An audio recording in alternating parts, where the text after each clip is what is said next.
Qui est complètement dépassée par les gangs. Oui, alors on dit que la police est dépassée pour ne pas avouer que la police est l'un des 200 gangs qui terrorisent Port-au-Prince.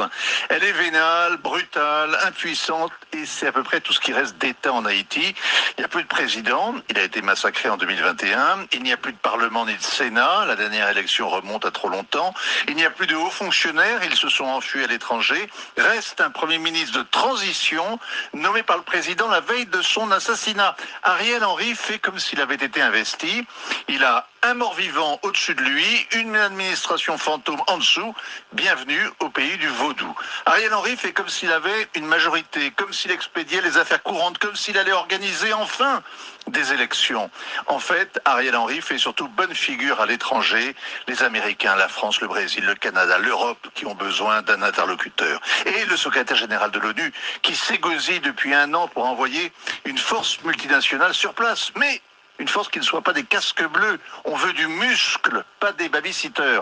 Car depuis un an, les gangs lourdement armés ont resserré leur emprise sur Haïti. En moyenne, 10 meurtres par jour, des enlèvements par milliers, des massacres aveugles, des viols collectifs. Au total, cette année, 2 fois plus de civils qu'en Ukraine ont été tués dans cette guerre qui ne dit pas son nom. La descente aux enfers, c'est sans fin. On peut toujours creuser plus profond. Alors, c'est le Kenya qui va diriger cette force internationale. Les Américains vont assurer la logistique. Anthony Blinken a promis 100 millions de dollars. L'Europe aussi paiera. Les pays de la Caraïbe viendront en voisins. Mais c'est le Kenya qui fournit les gros bataillons, 1000 hommes aguerris. Les Kenyans ont l'expérience d'un État failli. Ils sont intervenus en Somalie. Au départ, ils promettaient de sécuriser les routes et les bâtiments publics. Ils envisagent désormais d'éradiquer les gangs, d'aider à reconstruire les infrastructures vitales et à mettre en place un gouvernement démocratique, stable, encore un peu, et ils prétendront relancer le tourisme. Bref, si vous avez aimé la chasse aux djihadistes au Sahel, vous allez adorer la chasse aux bandits en Haïti. Le même combat sans fin et le même risque d'apparaître in fine comme une troupe d'occupation accueillie en sauveur et demain jugée responsable du chaos qui perdure. Les interventions étrangères ont toujours mal tourné en Haïti. Les Kenyans ont quand même un atout, 2 poids, leur peau. Contrairement aux Américains et aux Européens, ces frères africains ne peuvent pas passer pour des néocolonialistes. Mais est-ce que cette police kenyane, Vincent, est efficace?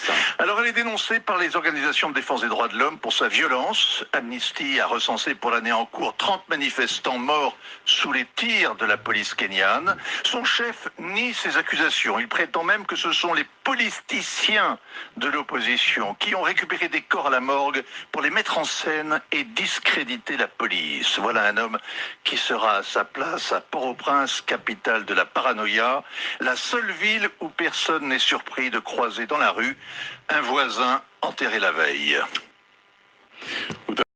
Qui est complètement dépassée par les gangs. Oui, alors on dit que la police est dépassée pour ne pas avouer que la police est l'un des 200 gangs qui terrorisent Port-au-Prince.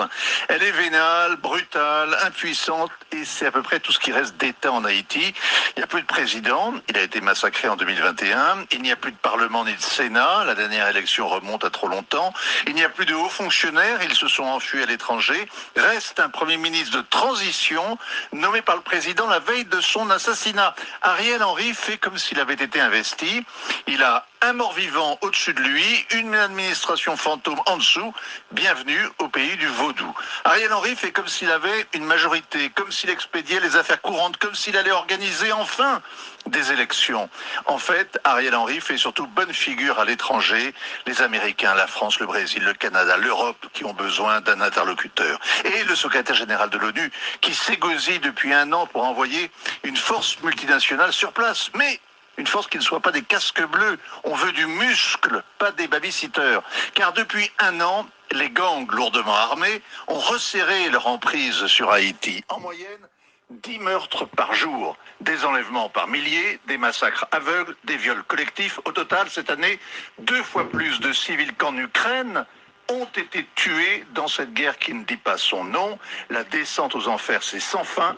On peut toujours creuser plus profond. Alors, c'est le Kenya qui va diriger cette force internationale. Les Américains vont assurer la logistique. Anthony Blinken a promis 100 millions de dollars. L'Europe aussi paiera. Les pays de la Caraïbe viendront en voisins. Mais c'est le Kenya qui fournit les gros bataillons, 1000 hommes aguerris.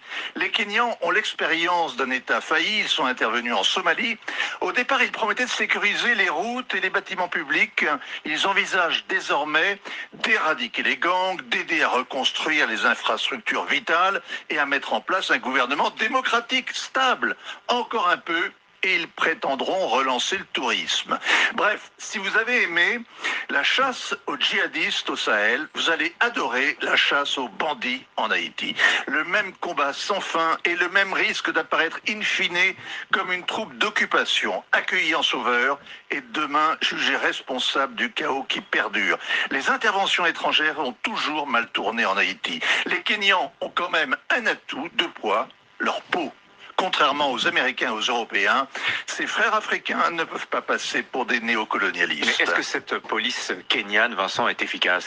Alors elle est dénoncée par les organisations de défense des droits de l'homme pour sa violence. Amnesty a recensé pour l'année en cours 30 manifestants morts sous les tirs de la police kenyane. Son chef nie ces accusations. Il prétend même que ce sont les politiciens de l'opposition qui ont récupéré des corps à la morgue pour les mettre en scène et discréditer la police. Voilà un homme qui sera à sa place à Port-au-Prince, capitale de la paranoïa, la seule ville où personne n'est surpris de croiser dans la rue un voisin enterré la veille. Qui est complètement dépassée par les gangs. Mais alors on dit que la police est dépassée pour ne pas avouer que la police est l'un des 200 gangs qui terrorisent Port-au-Prince. Elle est vénale, brutale, impuissante et c'est à peu près tout ce qui reste d'État en Haïti. Il n'y a plus de président, il a été massacré en 2021. Il n'y a plus de parlement ni de Sénat, la dernière élection remonte à trop longtemps. Il n'y a plus de hauts fonctionnaires, ils se sont enfuis à l'étranger. Reste un premier ministre de transition nommé par le président la veille de son assassinat. Ariel Henry fait comme s'il avait été investi. Il a un mort-vivant au-dessus de lui, une administration fantôme en dessous. Bienvenue au pays du vaudou. Ariel Henry fait comme s'il avait une majorité, comme s'il expédiait les affaires courantes, comme s'il allait organiser enfin des élections. En fait, Ariel Henry fait surtout bonne figure à l'étranger. Les Américains, la France, le Brésil, le Canada, l'Europe qui ont besoin d'un interlocuteur. Et le secrétaire général de l'ONU qui s'égosille depuis un an pour envoyer une force multinationale sur place. Mais une force qui ne soit pas des casques bleus. On veut du muscle, pas des babysitters. Car depuis un an, les gangs lourdement armés ont resserré leur emprise sur Haïti. En moyenne, 10 meurtres par jour, des enlèvements par milliers, des massacres aveugles, des viols collectifs. Au total, cette année, 2 fois plus de civils qu'en Ukraine ont été tués dans cette guerre qui ne dit pas son nom. La descente aux enfers, c'est sans fin. On peut toujours creuser plus profond. Alors, c'est le Kenya qui va diriger cette force internationale. Les Américains vont assurer la logistique. Anthony Blinken a promis 100 millions de dollars. L'Europe aussi paiera. Les pays de la Caraïbe viendront en voisins. Mais c'est le Kenya qui fournit les gros bataillons, 1000 hommes aguerris. Les Kenyans ont l'expérience d'un État failli. Ils sont intervenus en Somalie. Au départ, ils promettaient de sécuriser les routes et les bâtiments publics. Ils envisagent désormais d'éradiquer les gangs, d'aider à reconstruire les infrastructures vitales et à mettre en place un gouvernement démocratique, stable, encore un peu, et ils prétendront relancer le tourisme.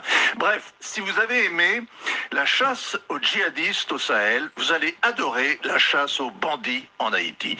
Le même combat sans fin et le même risque d'apparaître in fine comme une troupe d'occupation accueillie en sauveur et demain jugée responsable du chaos qui perdure. Les interventions étrangères ont toujours mal tourné en Haïti. Les Kenyans ont quand même un atout, deux poids, leur peau. Contrairement aux Américains et aux Européens, ces frères africains ne peuvent pas passer pour des néocolonialistes. Mais est-ce que cette police kenyane, Vincent, est efficace?